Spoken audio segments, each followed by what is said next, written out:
আজকে সাদা হয়ে গেছে দাড়িগুলা নাকি? একটা সময় এরকম কালো মিচমিচি অবস্থায় দাড়িগুলা ছিল, চুলগুলা ছিল, আজকে সাদা হয়ে গেছে নাকি? সেই দিন আর কি ফিরে পাবেন? সেই দিন আসবে? আর আসবে না।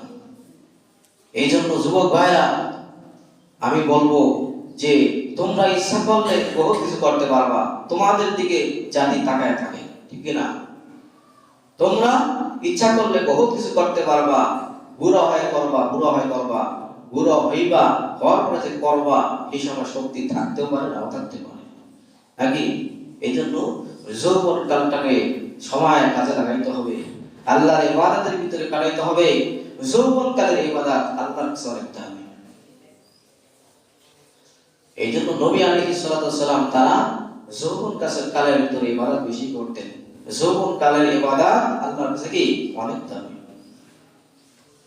এরপরে শাবাবাকা ক্বাবলা হারামিকা ওয়া সিহহাতাকা ক্বাবলা শুকমিকা।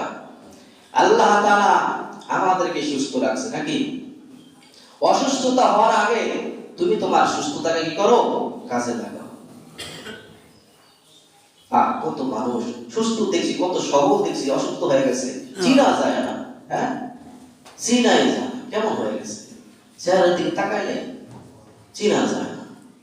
আমি আমার এক মুসল্লি দেখছি মধ্যনগর থাকতে, মানে এমন সুন্দর চেহারার অধিকারী মানুষ ছিল, ওনার কিডনিতে সমস্যা, উনি কয়েকদিন পরে বাড়িয়েছে বাজারে, কিন্তু ওনার আমি দেখে আর ঠিক পাই না, একেবারে মানে পুরাটা পরিবর্তন হয়ে গেছে।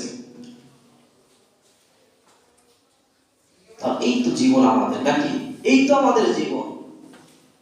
হ্যাঁ, অসুস্থ হওয়ার পরে কেউ দেখবেন আর ভালো মনে করে না। তাহলে তুমি অসুস্থতার আগে তোমার সুস্থতাকে নাকি করো, মূল্যায়ন করো, কাজে লাগাও। অফারাগাকা ক্বাবলা শুগলিকা, তুমি তোমার এই যে অবসর সময়টা, এটাকে তুমি কাজে লাগাও ব্যস্ততার আগে। দেখবেন অনেক সময় এত ব্যস্ততা ভাত খাওয়ানোর সুযোগ হয় না। হ্যাঁ, তাহলে তোমার আজকে এই সময়টাকে আছে, এই সময়টাকে তোমার কাজে লাগাইতে হবে।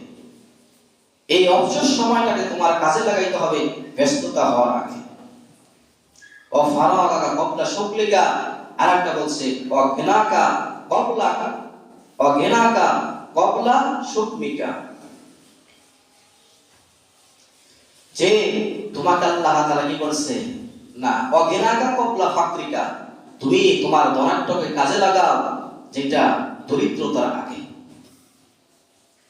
কত মানুষ দেখবেন ধনী মানুষ, কিন্তু এক সময় কি হয়ে গেছে? দরিদ্র হয়ে গেছে। হ্যাঁ, তাহলে তোমাকে আল্লাহ তাআলা অর্থ সম্পদ দিয়েছে, তুমি এই অর্থ সম্পদ গুলো কি করো? দরিদ্র হওয়ার আগে কাজে লাগাও। তোমার একটা অর্থ সম্পদ আল্লাহ দিয়েছে, তুমি হজ করো, যাকাত দাও, মানুষকে দান সদকা করো, ঠিক না? এগুলা করতে হবে। আর একটা হলো